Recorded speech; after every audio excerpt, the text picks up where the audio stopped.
right now on 5 on Your Side at 10. Tonight, a survivor's story.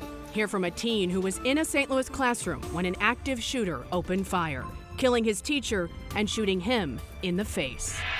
Melting snow on hold. We're watching for icy patches as temperatures drop below freezing after today's snowfall. The big changes coming our way just in time for the weekend. But first tonight, crash and dash. Watch as several police officers point guns at a suspect and he just takes off. This after colliding with an innocent driver. I was coming down the street and then boom. Police say it follows a string of alleged crimes. Good evening, I'm Ann Allred. And I'm Mike Bush. Police say one of those cars was stolen and full of suspects believed to be involved in a rash of carjackings in South St. Louis. The crash happened this afternoon at the intersection of 20th and Delmar in downtown West. Our Laura Barczewski was on the scene, talked with the innocent driver who slammed into that stolen car, and she joins us now live. Mike and Ann, take a look at this victim's car. He was driving down Delmar and didn't even see the car full of suspects plow through the red light. He was just inches from being seriously injured. Yeah, I was on Delmar and 20. The light was green. I was coming down the street and then boom. I don't know where they coming from. Johnny Brown Jr. was on his way home from the bank when this happened to his car. Good thing I had my seatbelt on. 3 occupants. St. Louis Police Major Janice Bachstruck says officers and federal agents in a joint task force were surveilling the area not too far from the crash. While investigating, they spotted a car they believed had been carjacked. A police source tells 5 on Your Side it was a white Nissan Altima wanted in connection with a homicide Tuesday night where a woman was killed in the 4700 block of Compton. The gentleman that was driving that vehicle exited that vehicle and then entered this vehicle. This vehicle has been later determined to also be taken in a carjacking in South St. Louis in December. Police say they were following the suspects in this black car and put down spike strips, but even after hitting the strips, they kept driving until crashing into Brown's car, a traffic light, and uprooting a tree. The driver jumped out of the car and started running from police. We are doing the best we can with all the resources that we have at our disposal. It is our #1 priority right now, and we have all of our tactical units along with other agencies helping us with that. Investigators arrested all 3 people in the car. 2 of them are possibly juveniles. Brown says while he's just a little shaken up, I think I'm okay. I probably won't feel it till tomorrow. He's glad the suspects have been caught, but wants more to be done. Yeah, they need to do something about everything, not just the police, everybody. Everybody come in and join together right. We can't do it all alone. We got to join together as a team. At this point, it's still unclear if anyone else was involved in this string of carjackings. Reporting live in St. Louis, Laura Barczewski, 5 on Your Side.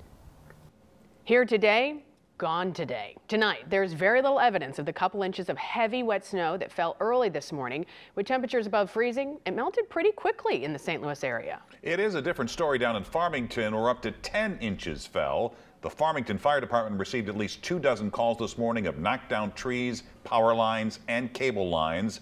And tonight, with temperatures tumbling, the concern on the roads is the possibility of refreezing. Let's send it over to weather first. Chief Meteorologist Scott Connell.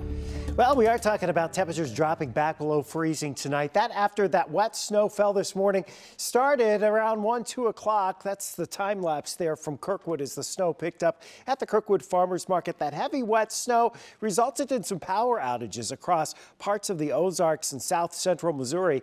There are still a few thousand customers in the 5 on Your Side area, especially down in Reynolds County where the power is out. So that's where the heaviest snow was. Most of the metro area about 1 to 3 inches. Then we quickly went to 5 to 7 inches with locally up to 9 and 10 inches off to the south and southeast. And really that area from Ironton over into San Francisco and St. Genevieve County, those were the spots that really had some of the heaviest snow totals. Now temperatures tonight are right around or a little above freezing for most of us, but there is colder air circulating in behind this. And as it pushes in tonight, our next concern will be with temperatures dropping back into the 20s by daybreak. Any of that snow that melted or wet spots that are on the roads that haven't been treated, that could refreeze, and some icy patches are certainly possible tomorrow. We'll talk about a warm-up by the end of the week in a few minutes, Ann. Thank you, Scott. We are just hours away from a $74 million debate at St. Louis City Hall. As our political editor Mark Maxwell explains, aldermen want to spend the last of the city's federal funds from the American Rescue Plan Act on safer streets.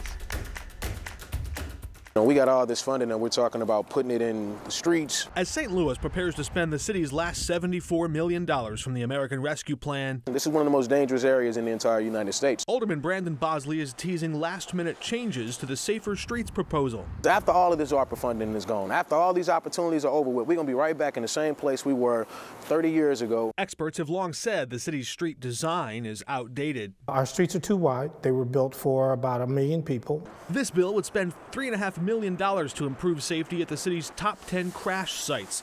But TrailNet policy analyst Charles Bryson says the city should also consider automatic enforcement. Well, there needs to be red light cameras. And I think perhaps the mayor's office as well as president of the Board of Aldermen are working on the red light camera solution. Do red light cameras make cities safer or do they make cities richer?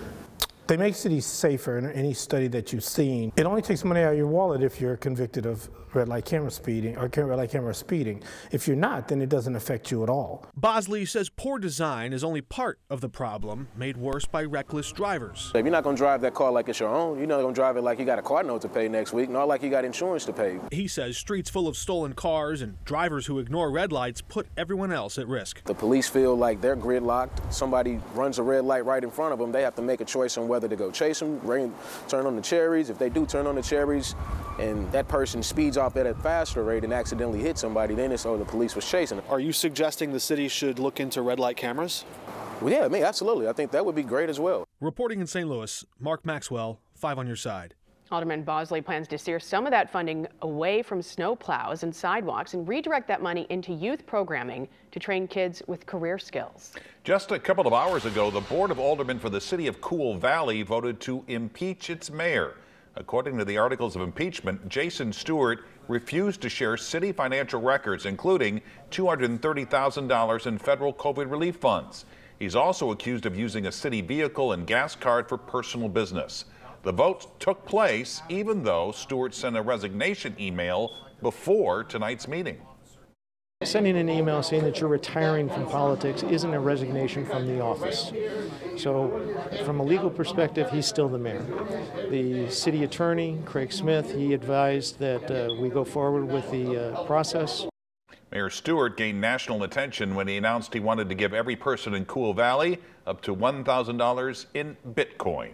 An Alton man pleaded guilty today to first-degree attempted murder for a shooting outside the East Alton ice rink. As part of the plea deal, Burton Newton will be sentenced to 35 years in prison.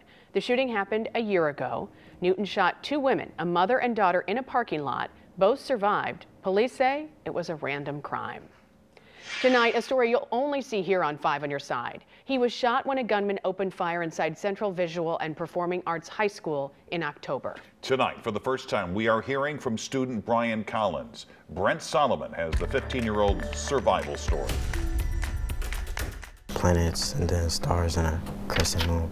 No art becomes a masterpiece. Simple sketching. Without the talent of the artist who creates it.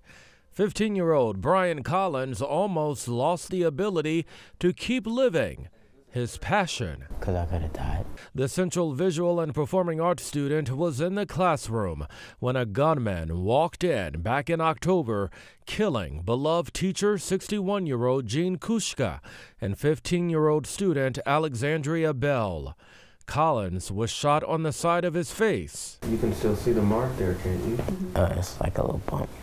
And in both wrists. It's just kind of difficult because I can barely move my wrist. He's now recovering from surgery. They had to remove the hammock bone out of the palm of his hand. It had gotten broken when the bullet had passed through. Mom is just glad the kid, as she calls him, survived. And to know that grace was extended is just overwhelming. There hasn't been a chance to really sit in what really happened because we've been at the doctor like every week since this happened. A GoFundMe helped raise more than $180,000 to help with the teen's medical bills. He has several physical therapy visits ahead and has to get checkups over the next 6 months. I'm just looking forward to a full recovery. Just last week, his high school reopened for the first time since the tragedy. Collins was there, thankful to be able to walk these halls again, and thankful for those who kept him in mind as he was fighting to get through. Makes me feel good. Does it? You think? Why do you say that? Because people care. I'm really proud of the kid. Brent, thank you. Well, Illinois' new assault weapons ban faces another lawsuit tonight. Attorney Thomas DeVore of Bond County was in court today on behalf of 1,500 plaintiffs who claim the law is unconstitutional. It bans assault weapons and certain high-capacity magazines from being sold in Illinois. This is separate from the lawsuit filed from 800 other plaintiffs who were granted a temporary restraining order. A new pain at the pump. Tonight, the warning from police about the latest crime trend at local gas stations. Claims about a popular kitchen mixer are causing a stir. Tonight, our Verify team finds there's a missing ingredient in those viral concerns. Our snowmaker continues to push away tonight. Now we're looking toward the weekend. The weather maker that brings a return to below average temperatures for next week. Caught on camera, crime trend at area gas stations. This video is prompting a warning from St. Louis County Police to drivers, especially women, to be on alert. You can see a woman, she'll be pumping her gas on the driver's side of her truck, and unbeknownst to her, someone pulls up next to the passenger door, opens it, and snatches her purse. Police are investigating similar reports of similar crimes in the South County and Afton area. They remind you to always lock your car doors no matter how close you are to your car. Tonight, Creve Coeur police are taking action after a rash of car thefts also at gas stations. The city is joining a network of cameras to track down stolen cars and the people who steal them. They're called flock cameras. When a stolen car or a car with stolen plates drives by one, officers are alerted within seconds. The village of Calverton Park has been using the cameras for 4 months now. We're trying to make a pretty good cover throughout North County to eliminate these types of crimes. When it becomes more difficult to drive through North County without being noticed and located, it's a good deterrent. The system costs cities about $2,500 a year. Officials in Calverton Park hope businesses and neighborhood groups invest in flock cameras to increase the network of safety. Tonight, new findings about a danger at the nail salon. Researchers found ultraviolet lights used in gel manicure dryers pose a similar cancer risk as tanning beds. If you regularly receive gel manicures, you're urged to notify your dermatologist. Also check with your nail salon. Some use LED lights, which emit little to no UV light. Tonight, claims a popular kitchen appliance is being recalled are spreading on social media. Our Verify team looked into whether you should stop using yours. Here's Ariane Till. An alleged recall of KitchenAid mixers is causing quite a stir. Dozens of viewers have emailed us asking about a viral Facebook post that claims that KitchenAid's attachments contain dangerous amounts of lead and that they're being recalled. So, is that true? Is there a recall? Let's verify. Our sources are Whirlpool Corporation, KitchenAid, the Consumer Product Safety Commission, and the Food and Drug Administration. We can verify that no, there's not a KitchenAid mixer attachment recall due to lead. That's according to Whirlpool, the brand's parent company, and confirmed by the Consumer Product Safety Commission. Verify traced claims about lead contamination in KitchenAid attachments to online and social media posts by Tamara Rubin, who runs the Lead Safe Mama website and social media accounts. Rubin is demanding a recall after conducting an at-home test that she says found dangerous levels of lead on the attachments. Rubin's test has not been independently confirmed. The FDA doesn't require kitchen utensils to be 100% lead-free, but does set limits on the amount. KitchenAid says any lead levels in their products comply with FDA standards. With your Verify, I'm Ariane Till. Can we verify for you? Please send an email, verify@ksdk.com. Well, tonight, a major declaration by Pope Francis. The pontiff says homosexuality is not a crime and called laws against it unjust. He says homosexual acts are a sin, but emphasizes it's also a sin to lack charity with one another.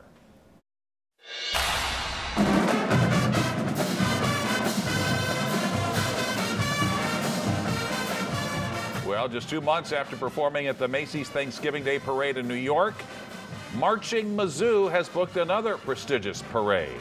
The 138 members learned at practice this week. They're going to Ireland next year to perform in the St. Patrick's Day Parade in Dublin. They all kind of knew it was coming based off of like her green shirt that she was wearing, but everyone was really excited and just ecstatic. Marching Mizzou traveled to Ireland in 2012 and 2016, but the 2020 trip was canceled due to the pandemic. The band will also compete in the 2024 International Band Championship in Limerick, Ireland.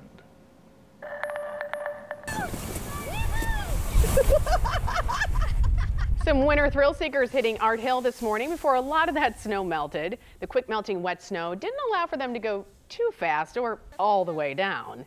This tradition, I didn't know this, it dates back to 1905 when World's Fair workers used folding chairs to slide down a hill after a snowstorm. And we want to thank all the viewers who shared their photos of the snow in their neck of the woods. Susan Turner sent us this picturesque photo from Cherryville, Missouri. That's in Crawford County. Take a look at this winter wonderland. In Wildwood, Jen Cochran snapped this photo of the snow-covered trees and hills. Of course, we've been talking about refreezing is the concern tonight. Let's get back to Chief Meteorologist Scott Connell. Well, Ann and Mike, you know, temperatures right now are getting closer to freezing, but through that whole situation this morning, we never actually dropped below freezing in St. Louis. Right now, 34 in Creve Coeur, 33 Lake St. Louis. Baldwin's down to 32 degrees, and it's 33 over in Millstadt, Illinois. You notice temperatures are colder to our north and west. Des Moines, Omaha, and Lincoln in the teens. That colder air mass is trying to filter our way right now. We still have clouds. We've still seen a few snow flurries tonight, but we're still officially above freezing in St. Louis. Our low temperature for the day is the current temperature, and this is where we were while it was snowing this morning. 34 degrees. And yes, we have a west-northwest breeze at 13 miles per hour, and it's still a little bit gusty. 44 hundredths of melted snow and rain in the rain gauge today, and that translated to officially 2.3 inches of snow. But in many places south of St. Louis, 8, 9, 10 inches of snow. Certainly a possibility as you went farther south, and once you got just out of the metro area, we started picking up 4 and 5 inch amounts. This is Robertsville from earlier this morning. Patricia shared this with us. Look at that heavy, wet snow kind of weighing down some of the trees. And we did have some scattered power outages down here over the eastern Ozarks, and there are still power outages. Reynolds County, Iron County, those were the areas that saw some of the heaviest snow. Right now, there's no little disturbance sliding by to our northeast. That'll keep a few flurries going for parts of the area, but nothing significant in terms of any precipitation today or tomorrow, or tonight or tomorrow. But the clouds are hanging tough, and the cold air just kind of keeps oozing in here. So tomorrow's actually a colder day. By Friday morning, we're down into the lower 20s, but wind chills, because we'll still have that breeze, we'll be down into the single digits and lower teens. Friday afternoon, we're back into the 40s. Saturday, some of us may get to 50, but late in the day on Saturday, a front's dropping in from the north, a little disturbance is sliding by to the south. This doesn't have near the moisture that the system we just had brought to the area, but this brings something else. Colder temperatures. So as we head into next week, our temperatures will be at or below average, more so than what we saw when we trended it that way this week. So you have a cold day tomorrow with lots of clouds, still a breeze, gusty winds on Friday, but there'll be warmer winds later in the day up to 46. Might see 50 on Saturday, then we're trending colder. Little light mix maybe Saturday night into Sunday. We're not worried about that at this point. We will be tracking Monday night through Wednesday since the cold air is already here. Unlike dealing with this last storm where we didn't really have it that cold. We'll see if that manages to get moisture back in here. Ending January, bitterly cold. Yeah. Well, it's been pretty warm. Yeah, we have been lucky. We and deserve this it. still isn't the, before Christmas kind of cold. Right. All right, Scott, thanks. Frank is here with sports. Mike, we have Patrick Mahomes and Scott Rowland coming up, plus a story on a swim team that you're going to love. Stay with us. The Sports Desk is brought to you by Jim Butler Chevrolet, the Midwest's #1 Chevy dealer, 10 years running. The most important question in St. Louis sports right now: what does Blues president Doug Armstrong do at the trade deadline on March 3rd? Still 34 games left for the Note, but right now they're in 11th place and 6 points out of the final playoff spot. They have 3 free agents who could walk at the end of the season, and the Blues would get nothing. Ivan Barbashev, Vladimir Tarasenko, and Ryan O'Reilly. So what will Doug do? You're sitting there like you are right now. Am I going to let an asset walk out the door? if I've got an offer so incredibly good that can not only help us down the road, but help us even right now, well, that's the tough ones that a GM has. We continue our Scott Rowland celebration. At 5 o'clock, we told you about his son wanting to play catch with him right after the announcement. Well, how about Scott's parents? What do we know? How cool is this? Mom and Dad finding out their flesh and blood has made it to the Baseball Hall of Fame. My parents were like that when I told them I'd passed a math exam at DeSmet. What a moment for the Rowlands.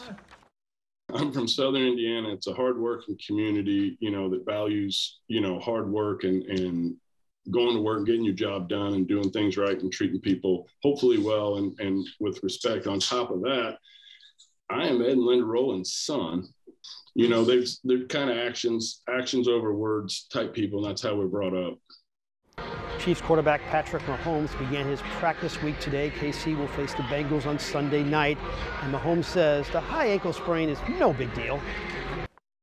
A lot of greats have done it. I think it's just about being a competitor. If you want to be out there, and especially in these games. And so all you can do is just mentally prepare yourself and your body throughout the week. And then, like I said, you get the game day, you just have to focus on the game. Every once in a while, you run into a sports organization that you just want to root for. The Mako swim team is one of those clubs. Randy Schwenker picks up the story for us. 300 freestyle. The phrase, if you build it, they will come, Go! is alive and well in North St. Louis. This is the O'Fallon Park and Rec Complex. This is a 79,000 square foot facility built back in 2012.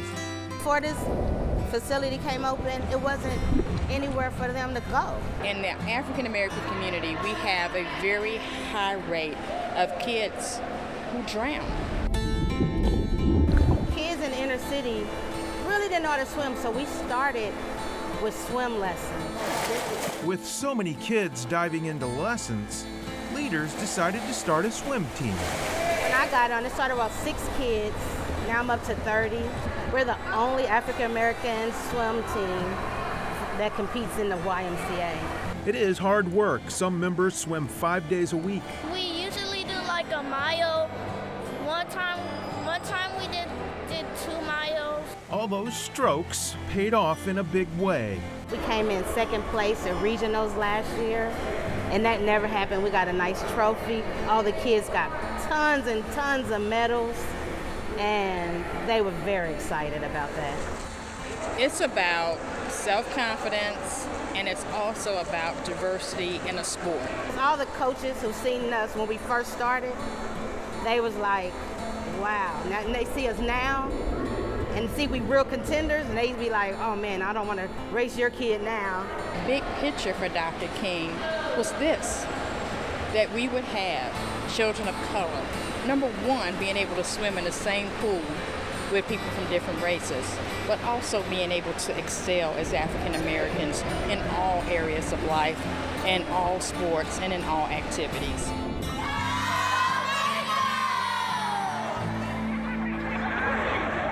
Great story, Randy. Join us at 10:30 Sunday for Sports Plus. Blues analyst Darren Pang on the Blues and his broadcasting career. And we look back at a man who has lived his life for others, Dick Wehner from SLU. Stay with us. We'll be right back. Inflation is not leaving people brokenhearted for Valentine's Day. According to the National Retail Federation, Americans plan to spend nearly $26 billion on their sweethearts. That is $2 billion more than last year. The average consumer will spend $192. Whew. Candy is the most popular gift, followed by greeting cards, flowers, and evening out and jewelry. Have you ever heard of eating cheese before bed? Mm-hmm. Yes, I do it a lot. Gives you nightmares? No, About not for me. part? Gives me sweet dreams. The website Sleep Junkie is looking to test that theory of nightmares. It's hiring 5 test subjects. You have to be 21, sleep alone, and have no sleep or lactose issues. The 3-month study pays $1,000, Ann, $1,000, and you have sweet dreams anyway. It's my regular life. That's my thing on Friday nights. Cheese. Cheese before bed. Yeah, yes. personal cheese boards, the best. And there you have it, 5 on your side at 10. The Tonight Show starring Jimmy Fallon is next. Guests tonight, Jeff Gordon and Keke Palmer. Start your day with Today in St. Louis at 4 a.m.